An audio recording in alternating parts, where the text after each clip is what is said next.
John Wertheim and I were just talking in the first segment of the show. There's been a lot made of Masters 1000s in tennis going to a longer format, right? So as Miami and Indian Wells kind of used to be outliers as far as the 11, 12, 13 days event, now a lot of the Masters 1000s are converting to that. And one of their selling points was, listen, there's more rest between matches.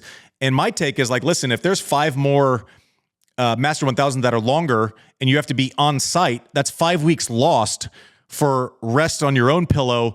Actually intentional working out. Jannik Sinner had to withdraw this week with a hip issue, and it came from him. He's like, I was training in the gym in Madrid, like lifting, because I have to do my lifting cycles during these events because there's no off time. Am I an idiot for thinking that these weeks would be better spent like intentionally being somewhere where you're not switching time zones, surfaces, et cetera, et cetera? Like as a player, I'd rather play back-to-back matches and be fatigued than be injured. I think you're always very intelligent about this. This isn't just to blow smoke up your ass. I mean, you're always thoughtful, and I agree with that 100%. And I mean, you can kind of look at like acute versus acute on chronic workload, and they could sort of spin it that you're now dividing it up over 2 weeks. But I think you're right. Resting at a hotel, even if it's a Four Seasons, knowing that you're going to play the next day is completely different than being somewhere else in what's really home, your own bed, your own you've got your own routine, work with your team, your physical therapist to really get back, really rest. I mean, there's like anything else. There's kind of different degrees of rest. So I think that's a positive spin on it. And I think, look, as a fan, it's fun to watch those tournaments. I love them. So it's great. But from the player perspective, I agree with you. I mean, I'd rather almost get the work done and then be able to kind of recover and rehab on my own time and my own way than sort of have it be dictated that now I'm on the road more weeks of the year, more hotels away from home doing my normal routine.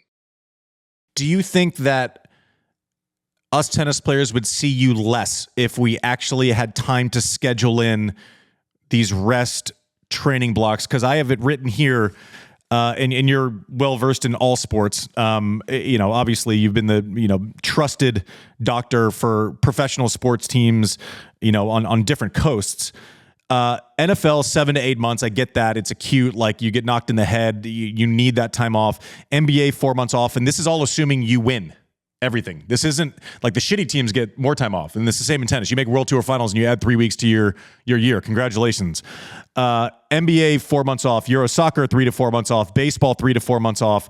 How psychotic are we in tennis that we play 11 and 11 and a half months a year, and are we short-sighted by doing that? Well, I think it depends on how you're defining, being short-sighted, who the we is. I mean, I think if you're trying to make money and they want to have tournaments all year, and I think, the good players have the luxury, of not playing some of the events. And again, this, have a better understanding of this than I, but you probably don't have to play 30 weeks a year to keep, to create enough points to get, sort of bids into the next tournaments. But the way it is now, it's a rat race. You have to be out there. So I think it is a disservice from a health perspective of the players. Clearly they would benefit from more rest. But it's almost like I'm talking about my daughter being 10. Like if everybody else is doing it, then you've got to do it. So somebody's got to do like kind of a hard reset, because you're not going to get a couple of players to just volunteer and not show up, because then the other people are going to take their spots, I think. But yeah, look, big picture would definitely be healthier to not do that. I used to make fun of baseball. Sorry to interrupt. I was going to say I used to make fun of baseball because I'm like, look, it's not a contact sport. But then you look at the calendar, and starting in spring training in basically middle of February, I mean, there was a period where now they added a couple, but they had 8 days off for the season that started, basically April 1st till the end of September. Like to do anything, show up to any office that many days. Now everybody works from home, but can you imagine showing up at any office, basically for 6 months straight, getting 1 day off a month? It's just a grind. Yeah, it certainly, and they're reacting off of the schedules for the other sports. And listen, I on this podcast, I never want to pretend like pointing out problems are simple. Solutions are much tougher. I understand that there are TV contracts in place that they can't get out of for a certain amount of time. I've just been thinking about it more because of the opportunities, other investors coming into tennis. There's talks of super tours. There's talks of, all these things make you say like the conversation about what's a perfect schedule, and it feels more real. And I don't entirely agree with the reasons why this is happening. But if it happens, the top players play the most matches. Post-US Open have 1 or 2 big events. The last month or 6 weeks of the calendar should all be 250 level events, should all be for players that need to put points on the board to make a living for the next year. And the people that play the most throughout the year are done if they want to be. I could, as when I was, 4 in the world, I could still play a 250 event if I wanted to, if it made sense. If there was one an hour away and I wanted to use it as like a training block to get matches and, in a competitive thing. But there needs to be, I don't think the players that play the most throughout the year should also have to add 2 or 3 weeks to their season at the end of the year. But also, I understand the guys that are 80 and 90 in the world, they want to cash paychecks because they have to. I fully understand that, but give them a month, give them 6 weeks where it's paycheck season, where it's ranking point season for the next year. But also, that's a choice, right? You're actually choosing to opt into that schedule as opposed to it being basically just presented to you. Every time I hear you talk about baseball and the parents, I think of the movie Rookie of the Year with Henry Roland Gardner. But I don't think these stories end with the Cubs winning the pennant. I want to compare and contrast what are the most difficult things about the physicality of tennis that you see. Obviously, we're not taking hits. We're talking about hockey. We're not, most of us have our teeth. We're not dealing with CTE. We're dumb on our own. Talk about what's the closest comp as far as physicality, movement to tennis. I mean, it's so unique because again, the points now I just watch as a fan. It is amazing what these points look like. I think look, basketball is still a contact sport at the level, the NBA, especially when we watch the playoffs. But just the movement up and back in the court, just nonstop, high level. I think that would probably be the closest I could think of. But you probably put more thought in this than I. But it's clearly much more vigorous than baseball. And look, hockey, it's crazy. It's a car crash for every 30-second shift. But the best players, on the ice are playing for 20 minutes. So I'm not drawing any, comparison between hockey and tennis. But you're out there for 5 hours sometimes. And you get quick breaks in between serves and stuff. But it has become unbelievably demanding. It gets hard to watch as a fan now because these matches go on forever. It's amazing the level of play, but it's so physical. It's every ball's hit so hard. There's no quick points from my viewing of it. And it's you've got to be out there for the physical. I guess in terms of like cardiovascular, I think it's up there with anything. Soccer, maybe. I mean, maybe soccer for an hour, but even that's an hour. An hour. Yeah, I had a point of pride last week because Larry Fitzgerald was on a T2 show, and he said, in no uncertain terms, that he thought tennis players were the best athletes on earth, which is shocking to me because, when you see him walking around, he is a mammal. He is an absolute specimen, and so I kind of feel like I feel for the players and what they're going through, and I see the same things that you do. I see every player as a 6'5" rubber band of a human is able to slide open stance into a backhand that they hit with 2 hands. There's no weaknesses. Like you look at a Sinner, you look at a Novak, like you can't go through them and you can't go around them. And so while that is amazing to me, I have a lot of gripes about it, but I also feel like the physicality now in tennis is so obvious, even to someone that's not looking for the nuances of it, where, when I started up, it's like country club sport. And I'm like, man, it's like, I hate being dismissed like that because it's fucking hard, man. Like it's really hard. But I agree that the athleticism that I've seen is just absurd. One more thing I want to get to specifically, and I don't know if there's any way to stop it. I don't know, but it seems to me that the most chronic injury in tennis now, where it's like you see players 20 years after they retire, is hips. And so, like, currently you have Sinner, who's young, going with hip stuff. Medvedev, hopefully it's not bad, but pulled up and had to retire with a hip injury.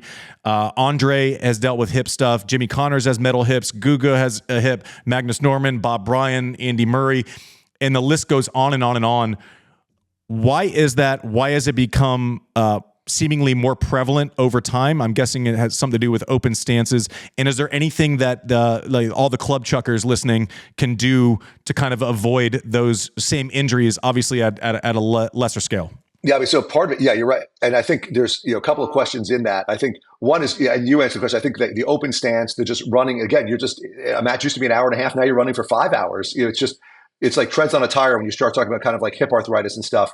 So I think, at the level of the professionals, the Sinners, the Bryans, the Andy Murrays, the people who had that now, and I mentioned earlier, now we're more sophisticated, and, hip arthroscopy didn't really exist when I was, 20, 25 years ago. It was just starting. Now it's become almost a subspecialty within orthopedic sports medicine. And I think that has the potential, and there have been studies on this, showing that it can change the natural history, delay arthritis, delay the need for hip replacements, things of that nature. Now, you're not doing that electively in the Sinners and people like that. But I think for the weekend warriors, the 40-year-olds, the 50-year-olds, whereas it used to be suck it up until you need a hip replacement, now there's at least sort of steps that can be taken to avoid that, because it is a bigger procedure, despite some of the examples you gave of people already returning back to the professional level. I think being aware of it, knowing that hips are an issue, like, flexibility, core strength, I think, everybody's much more aware of these things and can do things more preventatively. And then from a just sort of general, health advice thing, playing through pain is, especially if you're not getting paid to do it, makes no sense whatsoever. Listen to your body. If you need to take a couple weeks off, you're talking about professionals taking a few weeks off.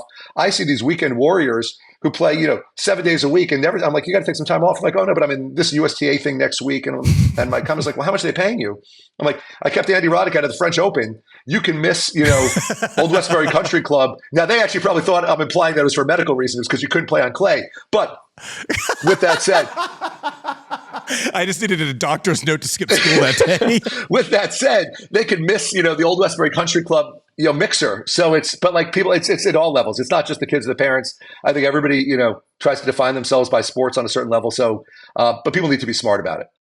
So one of the things that that being good at sports gets you is access to expertise, right? So I'm struggling in France. I can call Josh. I can fly across the ocean, check it out. What's wrong is oftentimes that's important. What it's not to me, like knowing I wasn't going to hurt something further or risk serious injury, is not something that everyone can get at scale. Josh, tell me about ViewFi. Tell me how it happened. Josh and I worked together on another healthcare company, but tell us why it's important and tell us why it matters for, you've talked about the weekend warriors, but talk about how they can get kind of the same care as I can. Yeah. No, it's a great question. I think, look, it started basically like this plus, kind of 9 other people on a Zoom call, early COVID. And booze and alcohol. Yes. Yeah. I buried the lead, but definitely a lot of alcohol. It was like one of those drunk COVID calls that everyone remembers. Josh and I were on a drunkish. Yes, when the best ideas happen. And so, I actually, this is, again, not to, be a blatant ass kisser, but like you're good at a lot of things. I think one of the most underrated things is you're like extremely thoughtful and smart and ask great questions. And you polled the audience. There was like, 9 other people on the call, all of whom much more successful than I. And you asked them kind of what's going to change in their sort of fields. Everybody had their answers. And I said, for, orthopedics, telehealth is going to, got to change. Because right now I'm doing Zoom calls. This was 2 weeks into COVID. People were happy that I was just not abandoning them, but I'm trying to examine their shoulder and their arms floating off the screen. It was a joke, but it was kind of a charade. We're both going along with it. And you called me the next day. You're like, really, is this really a problem? And I thought it was. And, fast forward, you had 2 guys who you were good friends with who were much more tech savvy than both of us, who said we could kind of build a good product. And, selfishly it started, or my idea was just to kind of build something that I could use to examine patients a bit more realistically, do it virtually, so that, you and I would do it via FaceTime when you're at Roland Garros, but like other people don't have that luxury. And we thought maybe we could kind of bring this to the masses, to your point. And then it kind of got legs of its own, where we've got a great team around us who built this product, and now really at scale can, basically treat any musculoskeletal condition and at least get patients on the right first step, get them down the right path, which is a huge issue in healthcare.